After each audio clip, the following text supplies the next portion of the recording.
Здравствуйте, уважаемые коллеги.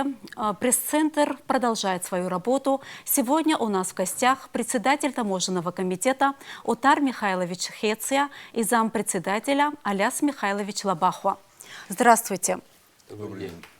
Уважаемые коллеги, первый вопрос задам я, затем у вас будет возможность задавать свои вопросы. Расскажите о результатах работы с начала года, с января месяца по сегодняшний день. Какие итоги? С января по сегодняшний день основное усилие Государственного таможенного комитета было принятие платежей в таможенную казну. И несмотря на распространение коронавирусной инфекции и последствия за ней ограничения, была проведена соответствующая работа. Поступление платежей в размере 1 миллиарда 954 миллиона рублей. Это при плане 1 миллиарда 407 миллионов рублей. То есть, если смотреть по сравнению с 2020 годом, где-то на 664 миллиона рублей у нас, значит, поступление больше. На 139% выполнения плана. Общий товарооборот за этот период составляет 25 миллиардов 988 миллионов рублей. Если сравнивать с прошлым годом, где-то на 7 миллиардов 961 миллионов больше. Бадравец, спутник Абхазия. Отар Михайлович, вы сказали об увеличении поступлений в этом году. Вот за счет чего удалось достичь таких результатов? Ну, я думаю, в первую очередь это за счет администрирования платежей, поступления, значит, в бюджетную часть страны. И, естественно, увеличилось импорт в 5 раз, можно даже сказать, который в Абхазию входила продукция. Хотел бы добавить администрирование, к словам Отара Михайловича, администрирование происходит во всех подразделениях таможенного комитета. Да, то есть это четкий порядок работы. Это дело в том, что, значит, мы на сегодняшний день пошли навстречу, это не сегодня, правда, сделано, это, значит, было сделано ранее, пошли навстречу некоторым нашим, почему некоторым объясню, участникам внешнеэкономической деятельности, которые осуществляют поставки товаров, не проходя таможенный контроль на посту ПСОЛ. То есть машина, так скажем, если по-простому говорить, пришла машина с грузом, ее таможенное обеспечение, то есть пломбу навесили, и она по определенным, значит, идет в Сухум или в Ачимчиру, или в Гудауту, где уже ее встречают наши же сотрудники и осуществляют контроль. То есть это и облегчило, это и ускорило, это и способствовало тому, что идет повышение вот этих платежей. Какие у вас планы на 2022 год? Учитывая положительную динамику таможенных органов Республики Абхазия, значит, выполнение плановых показателей, как и следовало ожидать, план нам увеличили на 400 миллионов рублей. Это образно, чтобы вы понимали, значит, у нас план годовой на 2021 год составлял 1 миллиард 976 миллионов рублей. А на 2022 год, значит, по тем прогнозам, которые, значит, нам говорят, будет 2 миллиарда 367 миллионов рублей. Это где-то на 400 миллионов больше, чем в этом году план. Какие показатели на импорт и экспорт? Показатели на импорт и экспорт, значит, за 9 месяцев по импорту товарооборот вырос на 60%, по сравнению с аналогичным периодом 2020 года составило 21 миллиард 866 миллионов рублей. Это плюс 8, значит, миллиардов 165 миллионов рублей по сравнению с 2020 годом. Товарооборот по экспорту сократился на 10,3%. По сравнению с аналогичным периодом 2020 года это составило 4 миллиарда 122 миллиона рублей. Основной рост товарооборота по импорту приходится на следующие товарные позиции. Это подакцизные товары, горючие, смазочные материалы, медикаменты. Получается, показатели импорта и экспорта существенно разнятся. Количество ввозимых товаров намного больше, чем экспортируемых. Как это сказывается на экономике страны? Аляс Михайлович, может, вы продолжите тему? Ситуация такова, что на сегодняшний день, к сожалению, те производства, которые были задействованы до Отечественной войны, они, естественно, не работают, поэтому доля экспорта, те продукты, которые завозятся в Республику Абхазия из Российской Федерации, из Турции, значит, они не производятся в Абхазии, поэтому, значит, потребность в них огромная, колоссальная, особенно в период курортного сезона. Это и продукты питания, это и стройматериалы, это и, как уже Отар Михайлович сказал, подакцизная продукция, это и табачные изделия. Поэтому на сегодняшний день и экспортируемая продукция, в основном это продукция сельскохозяйственного производства, это, ну, все мы знаем, да, мандарины, это хурма, это клубника, вот буквально, да, в этом году, значит, то есть то, что должно было здесь производиться, ну, на сегодняшний день, к сожалению, не производится, поэтому экспортные поставки замещают тот недостаток, который есть сегодня в стране. Поэтому вот такая разница на сегодняшний день в цифрах. Коллеги, есть вопросы у вас? Если есть вопросы, возьмите микрофон. Существенные потери по экспорту по сравнению с прошлыми годами, потому что у нас потери есть в рыбной продукции и в вывозе древесины, которая все время работала, но, к сожалению, в этом году не было путины, и древесины тоже не вывозили, и вот здесь мы имеем потери по экспорту. Лана, пожалуйста. Лана Свежба, Общественная пресс. Скажите, пожалуйста, мы чаще всего говорим о КПП ПСО. Расскажите, пожалуйста, как обстоят дела на КПП Ингур? Все вы знаете, что у нас торговых отношений с Республикой Грузия не отсутствует, никаких у нас договоров не подписано, но таможенное управление, она там у нас дислоцирована. Основной, значит, работой, которой они занимаются по вывозу орехов, вот они фиксируют, это вы все прекрасно знаете, это официально как бы разрешено. Вот, и сюда только вот в основном ручной клади, что граждане, проживающие в Гальском районе, они заходят, вот их товары проверяются. Вот основная работа вот в этом.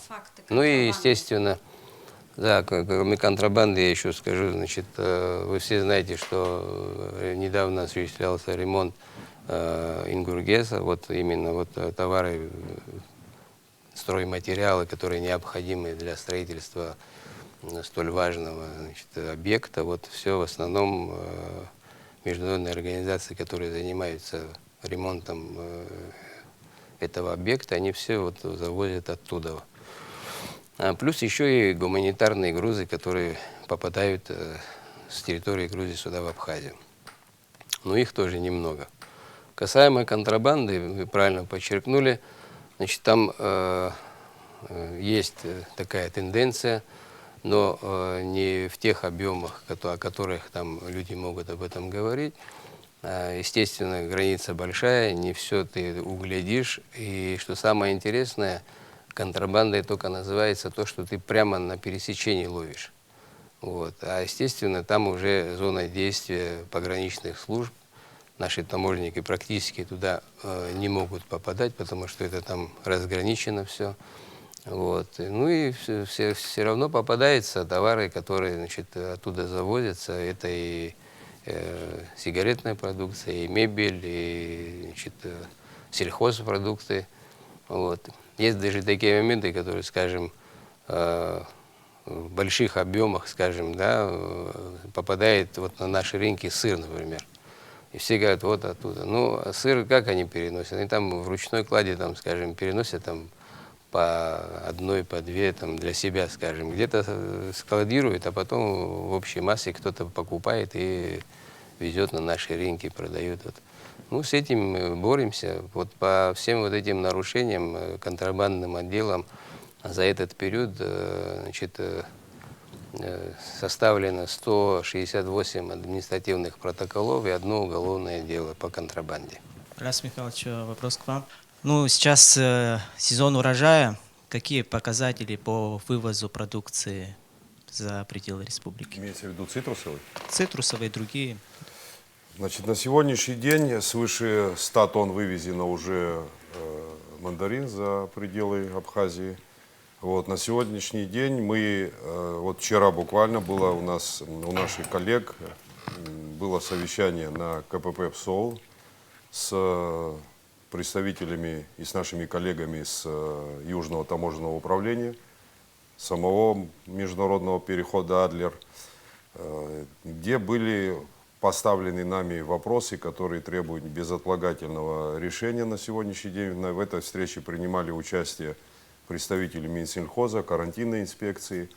Вот, поэтому я думаю, что это, не думаю, я уверен в том, что это примет позитивное дальнейшее развитие событий. Вы все прекрасно помните, как в прошлом году, значит, была проблема с перемещением цитрусовых плодов. Это было связано с так называемой корректировкой стоимости мандарин, по которой в дальнейшем уже в Российской Федерации грузоперевозчики оплачивают все таможенные платежи и налоги, естественно. Вот, я хотел бы так отметить, я понимаю и предвкушаю вопрос по физическим лицам. На сегодняшний день вот передо мной лежит документ, который называется «Решение Совета Евразийской экономической комиссии». То есть это 5 стран: Россия, Армения, Белоруссия, Казахстан и Киргизия. Это члены ЕАЭСа, которые в 2017 году, приняли решение о стоимостных и весовых и количественных нормах для физических лиц. На сегодняшний день действует это правило. Вот с 1 января 2019 года вес, перевозимый для личного пользования, значит, туда же входят и сельхозпродукции, не должен превышать 25 килограмм. Допустимая норма 25 килограмм, ее провозят беспрепятственно только при наличии фитосанитарного сертификата нашей карантинной службы. Свыше 25 килограмм по вот этому решению Евразийского совета каждый лишний килограмм облагается пошлиной в размере 4 евро за каждый килограмм. То есть на сегодняшний день это приблизительно 332 рубля. То есть, чтобы наши граждане понимали, и вот на ваш вопрос отвечая, значит, 25 килограмм есть, на сегодняшний день это решение никто не отменял, и поэтому, значит, при наличии сертификата беспрепятственный переход через границу. Это и в ручной кладе, это и на личном автотранспорте. А что касается перевозок основного, значит, основного груза, на сегодняшний день Министерство сельского хозяйства ориентировочно планирует урожай, естественно, меньше, чем в прошлом году. Это рекорд был, 55 тысяч тонн. Планирует где-то до 27-30 тысяч тонн. Эти поставки будут осуществляться, как и осуществлялись. И вот в связи с этим совещанием, которое было проведено, я думаю, оно даст позитивный результат. И таких проблем будет меньше у нас на границе. В прошлом году, вот мы все помним, были проблемы с перевозкой грузов через госграницу. А с чем это было связано? И в этом году такая ситуация может повториться? В прошлом году, вы знаете, что был коллапс, на самом деле проблема была, но в итоге эта проблема была решена. В этом году, чтобы вот таких проблем не возникало, буквально на той неделе, значит, в Государственном таможенном комитете было проведено совещание с всеми структурами, службами, государственными, негосударственными, некоммерческими, которые, значит, прямое отношение имеют именно к вывозу сельхозпродукции. Это Министерство сельского хозяйства, карантинная служба, торгово-промышленная палата, госстандарт. Вот все они, значит, высказали свое мнение. Есть общее понимание в этом для создания благоприятной ситуации для наших граждан. В таком же составе, значит, буквально вчера на МАПе Адлер было проведено совещание с представителями Федеральной таможенной службы Российской Федерации. Все эти вопросы обсуждались. Очень довольны и наша сторона, и сторона российская, потому что где-то более 15 лет, говорят, они не обсуждались такие вопросы, так четко не ставились вопросы, связанные и с ценовой политикой, и с другими вопросами, которые возникают. И вроде бы есть общее понимание, будем сотрудничать и в процессе работы будем как бы регулировать ситуацию. Цена изменится в этом году? В прошлом году мы знаем, что 6 рублей было, да, за килограмм. Ну, это 6 рублей за килограмм, это для перевозчиков было, наверное. А так, в общем, постановлением Кабинета министров цена в этом году определена за килограмм мандарин 21 рубль. Значит, 20 рублей лимоны и 5 рублей нестандартная продукция. В прошлом году было 19 рублей.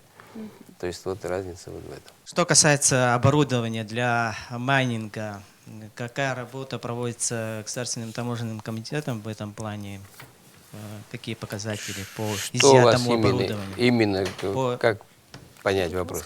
По изъятому оборудованию, какое количество изъято, Значит, складированное? Да, так далее? Ну, то, что изъято, там у нас небольшая часть, 63 штуки, насколько я знаю, значит, из того, что незаконно завозилось. То, что с сокрытием завозили, то, что попалось. Вот, значит, по всем заведены значит, административные протокола.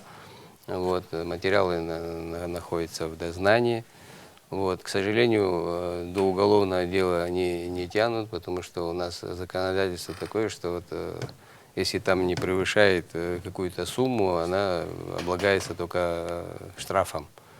Вот. Вообще в общей сложности, наверное, вот мы все время говорим, за весь этот период было завезено значит, официально 66 857 майнингов, а вывезено на сегодняшний день, тоже официально я говорю, значит, 27 124 штуки. То есть это составляет фактически где-то около 40%. От всего завезенного официально. 63 это за какой период времени? 63 это с момента выхода постановления о запрете функционирования и ввоза на территорию Республики Абхазия оборудования для извлечения криптовалюты. Есть ли у вас проблемы с техническим оснащением? Если есть, как они решаются? Расскажите, пожалуйста. Ну, это, наверное, самый такой вот злободневный вопрос для нас, потому что, чтобы полноценно проводить работу на границе, нужны технические средства таможенного контроля. Такие технические средства, к сожалению, у нас они отсутствуют. Естественно, они стоят определенных денег, больших затрат. Но мы резко ощущаем нехватку этого оборудования. И, например, образно, чтобы вы понимали, если идет большегрузная машина, вот на нем груз. А вот, скажем, там внутри находится контрабандный какой-то груз. И чтобы убедиться, что там есть контрабандный груз, эту машину всю нужно разгрузить, потом обратно загрузить. А вот у наших коллег на той стороне стоят, например, сканеры, которые, значит, может полностью отсканировать все, как наглядно у телевизора видно, что, какой груз везет данный транспорт. Вот. В связи с этими проблемами мы обратились к руководству страны. Есть взаимопонимание. Я думаю, что мы уже даже вышли на заводы, где изготавливают этот товар, который нам необходим. И я думаю, что в ближайшее время эти средства, которые нам необходимы, будут у нас уже функционировать на границе. Есть такая тенденция, что молодежь рвется работать в таможню. С чем это связано? Вообще, скажите, хватает ли вот молодых кадров? Как вы решаете? Значит, реализация кадровой политики – это одно из основных направлений таможенной политики. В связи с этим, значит, конечно, у нас функционирует комиссия, Есть определенная процедура. Молодые люди, которые изъявили желание значит, служить в таможенных органах, а вы знаете прекрасно, что служба в таможенных органах, она является как бы такой приоритетной для нашей молодежи. И должны пройти определенную процедуру данные люди. Естественно, после прохождения значит, и набора определенных баллов они зачисляются в резерв кадров. И после этого, значит, когда появляется вакансия, эти ребята в порядке очередности, они как бы назначаются на той или иные должности. Работа, конечно, всем это интересно. Естественно, вот почему они рвутся, я думаю, наверное, они тоже информированы, что есть здоровый климат в таможенном коллективе. Естественно, они хотят служить вот в этих подразделениях. Вот вы сказали, что они ждут в порядке очереди. Вот сколько приходится ждать, вот в среднем? Честно Долго? вам скажу, это, значит, мы как можем определить долго-недолго, потому что вакансия как освобождается. У нас вот буквально недавно, значит, пенсионеры наши, так будем говорить, по нашему положению прохождения службы, значит, после 50 лет, значит, наши должностные лица, они уходят на пенсию. Вот в случае ухода на пенсию, скажем, в случае перевода, вот, только так могут освобождаться. Или кого-то, если мы по служебной проверке в дисциплинарном порядке наказали, там, освободили, уволили, там, вот, если освобождается место, вот тогда тот человек, который ждет своего часа, вот он может попасть на службу в таможенные органы. Понятно. Только так. Что касается таможенных платежей, планируются ли изменения в их размерах вот в ближайшее время? Ну, в ближайшее время никаких изменений не планируется.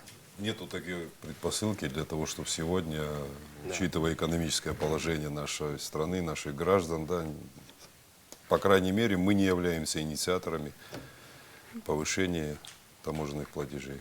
Хочу поблагодарить вас, всех журналистов, за столь пристальное внимание к нашей службе. Вот, и надеюсь, мы смогли в полном объеме ответить на вопросы, которые вы нам задали. И руководство таможенного комитета готово всегда сотрудничать с вами. У нас двери всегда открыты. И благодарю. Спасибо большое. Действительно, ни от кого ничего не скрываем, все в открытом доступе. Поэтому еще раз, да, повторюсь, большое спасибо за сегодняшнюю пресс-конференцию. Всегда готовы отвечать на вопросы. И не только в таком формате, но и в личном, как говорится, общении. Спасибо большое. Пресс-центр завершает свою работу. Спасибо, что нашли время и ответили на наши вопросы. Спасибо, коллеги.